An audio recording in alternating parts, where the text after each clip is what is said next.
Okay, let's unpack this. Here's a thought. What if we, humanity, aren't the very first industrial civilization to exist right here on Earth?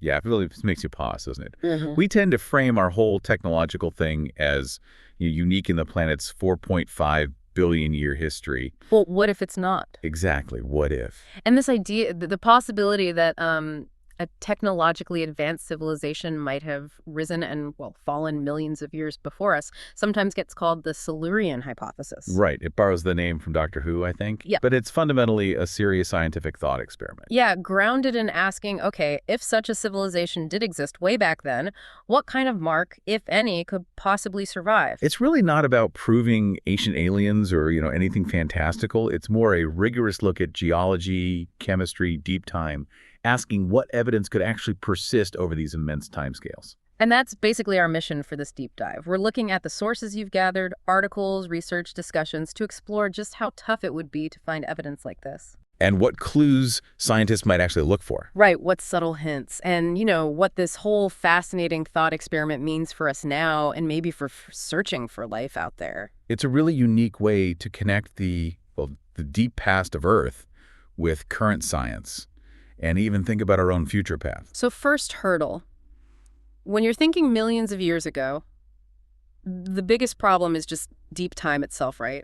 Why is finding anything direct, buildings, artifacts, fossils, so incredibly hard?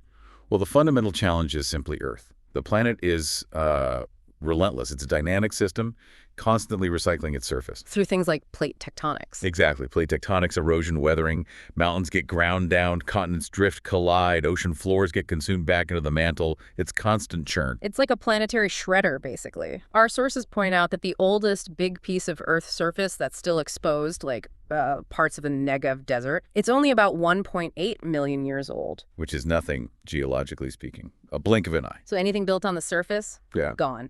Pretty much. It would be subjected to all those forces. Even if it got buried, tectonic activity could eventually crush it, melt it, or just lift it up again to be eroded away over millions of years. And even leaving fossils isn't straightforward, is it? Not at all. Fossilization is actually a surprisingly rare event. The fossil record is incredibly patchy, full of gaps. So even for a species like us, humans, that's had a huge impact so far. Right. Even for us, there's no guarantee we'd leave a clear, continuous fossil trail that survives, say, 50 million years into the future. And that's kind of the core of the hypothesis, then. Exactly. If our civilization, with its massive current footprint, might struggle to leave an obvious fossil record that far out, what could we realistically expect from one millions of years ago? Direct evidence is almost certainly lost. Okay, so if ruins and bones are pretty much off the table, where do scientists even begin to look? What's the alternative? This is where it gets creative. You have to shift thinking. Forget tangible objects. You look for indirect fingerprints. Fingerprints. Yeah. Like subtle clues. Subtle anomalies, yeah. Things embedded in the geological or chemical record that suggest some kind of large-scale planetary change.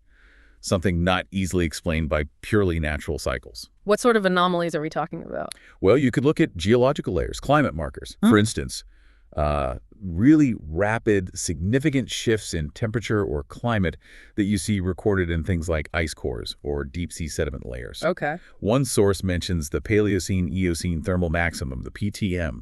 That was a huge warming event about 55 million years ago. Now, it was likely caused by massive natural carbon releases like methane hydrates. But the idea is... The idea is the speed and magnitude of events like that are the kind of signal you might hypothetically look for. Could an industrial civilization's impact, like massive greenhouse gas emissions, look something like that in the deep record?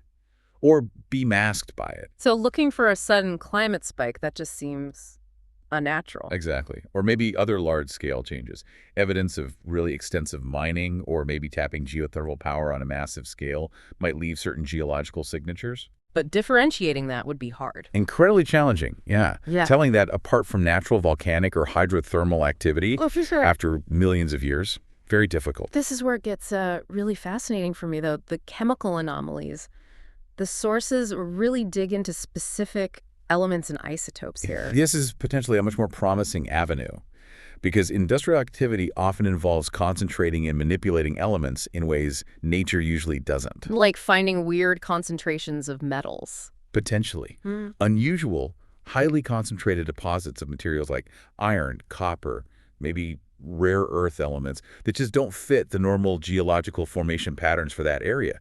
Could that hint at, say, long-gone cities or industrial zones? What about something like ancient farming? Could that leave a trace? Possibly, yeah. Widespread, really intensive agriculture, especially if it involved artificial fertilizers, leaves chemical signatures. Like what? The sources specifically mention altered nitrogen isotopes. You look for 15N anomalies, as they call them. Oh. These specific nitrogen isotope ratios are strongly linked to industrial processes we use today, like burning fossil fuels, and crucially, the Haber-Bosch process for making ammonia fertilizer. That distinct isotopic signature can get locked into sediment layers and persist. Okay, let's talk isotopes, like the really specific ones mentioned. Plutonium-244, that one caught my eye. Sounds significant. It is, potentially. Right. Some isotopes are great tracers precisely because they don't occur naturally on Earth, except under very specific conditions. And Pu-244 is one of those. Right.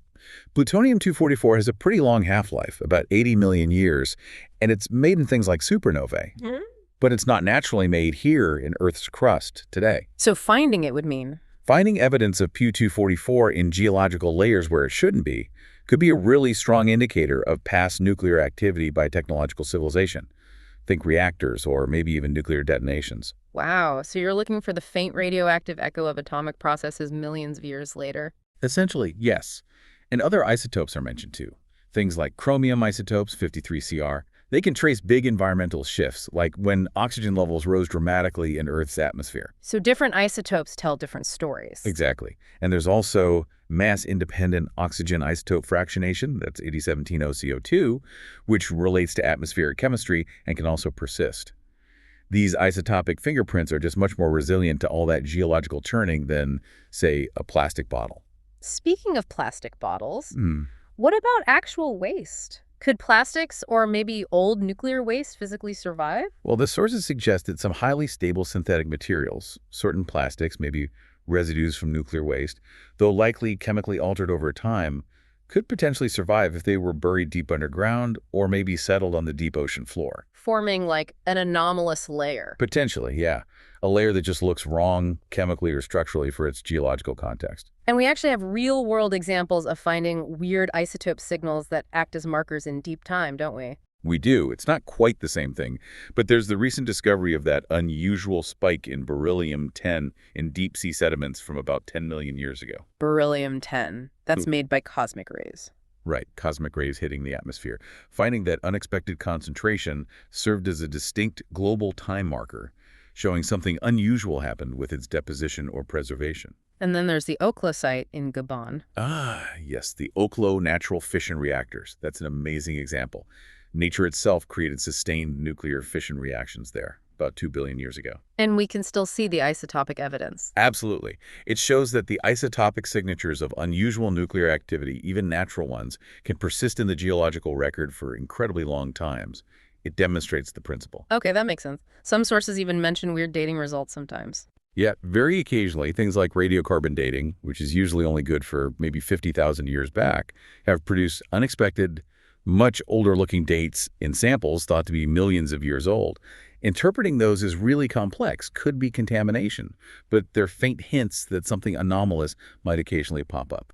Stepping back a bit, any advanced civilization obviously has to arise from life in the first place, and scientists are already pretty good at looking for traces of past life itself, right, using biosignatures. Oh, absolutely. The whole field of astrobiology, the search for life beyond Earth, is built on finding and interpreting biosignatures. It's about recognizing the marks life inevitably leaves on a planet over geological time. Life fundamentally changes a planet. Profoundly. Life and Earth have co-evolved. Think about oxygenating the atmosphere that was microbes. Life influences weathering, maybe even affects plate tectonics in the long run. So how do they actually find these ancient traces of just life? They look for multiple lines of evidence. Things like specific stable isotope patterns that point towards biological processes rather than just geological ones. Or finding certain organic molecules like lipids from cell membranes that are strongly indicative of biology. Not just any organic molecule, but specific complex ones. Exactly. Or even specific types of minerals that tend to form as a result of biological activity, biomineralization. And they've found really old evidence this way. Oh, yes. Pretty robust biosignatures have been found going back over 3.85 billion years. That's right near the very beginning of the sedimentary rock record we have. It shows even microbial life can leave incredibly persistent, detectable traces. What seems particularly relevant here, thinking about preservation, is the idea of the subsurface. Yes, absolutely. Earth's deep subsurface biosphere life miles down in the rock is vast, ancient, and we're still only beginning to explore it. And that matters for astrobiology Because it's a major focus. If life ever existed, or still exists, on planets or moons with really hard surfaces, think Mars, or icy moons like Europa or Enceladus, the subsurface is probably the best, most protected place for it to survive. shielded from radiation, temperature extremes. Exactly, and leave detectable traces. Those plumes we see potentially erupting from Europa and Enceladus are so incredibly exciting for exactly this reason. Because they might be bringing stuff up from below. They might be sampling a subsurface ocean, potentially bringing up any biosignatures present right to where a passing spacecraft could detect them. It's a potential shortcut to seeing what's hidden deep inside. Okay, so let's bring this all back home. Back to Earth and potential ancient civilizations here. What are the sort of big takeaways from going through this whole thought experiment? What does searching for these deep-time industrial traces really teach us? Well, if you connect it to the bigger picture, it really forces us to think about our own civilization's place in the immense sweep of geological time. It sharpens our perspective on our own potential long-term future trajectories. You mean, like, do we sustain ourselves? Do we collapse? Do we transform technologically? Do we spread beyond Earth? Exactly. Those kinds of big picture possibilities. And I suppose finding definitive proof, however unlikely, of a prior industrial civilization here, wow, that would be a pretty stark warning about existential risks, wouldn't it? Oh, undeniably. It would hammer home the potential fragility of technological civilizations and just how critical long-term thinking and planetary stewardship really are. Some sources even suggest it might seriously motivate efforts like space exploration. Yeah, as a kind of cosmic insurance policy, a Mhm. backup plan for life, or at least for humanity. It's a powerful thought. It also strikes me that the very methods we're imagining using to search for ancient Earth civilizations, they sound almost identical to how we search for life and intelligence out in the cosmos. They really are, fundamentally. We look for biosignatures on exoplanets, using spectroscopy to analyze atmospheres, looking for those telltale chemical or isotopic imbalances, And technosignatures. and the search for technosignatures. Evidence of alien technology often involves looking for things we understand. Radio signals, laser pulses, things based on our current or near-future capabilities. Which highlights that extrapolation problem. Exactly. We're kind of biased towards looking for things that look like us, or what we can conceive of. Searching for hypothetical alien megastructures like Dyson spheres is way out on that speculative edge. It's hard to even guess what a civilization millions of years more advanced might leave behind. Precisely. And that difficulty mirrors the challenge of guessing what an ancient Earth civilization, maybe using radically different technologies, might have left.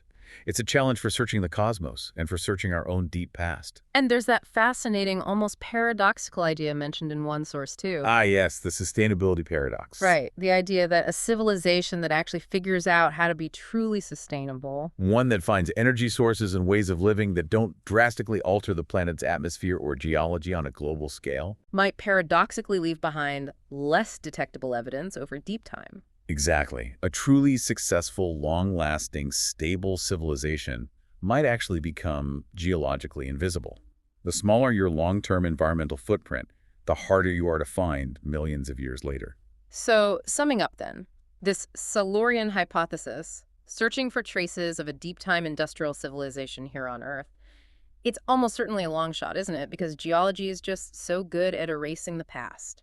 It really is a long shot, yes. But I think the true value isn't necessarily in finding definitive proof, which is highly unlikely. It's the process of asking the question itself. How so? Well, it forces us to think differently about these immense timescales, about how environmental changes can persist, about the very nature of evidence, and what kind of marks are truly indelible on a planetary scale. And as we said, it directly informs how we approach the search for life and intelligence elsewhere, sharpening our understanding of what kinds of signatures might actually be plausible and detectable across cosmic distances and through deep time. Ultimately, I think it holds up a mirror to ourselves. It prompts us to reflect on our own footprint, our current impact, our place in Earth's incredibly vast history, and maybe ask, What kind of legacy are we actually leaving behind for the unimaginable future? And that leaves us with a final provocative thought for you, the listener, to consider.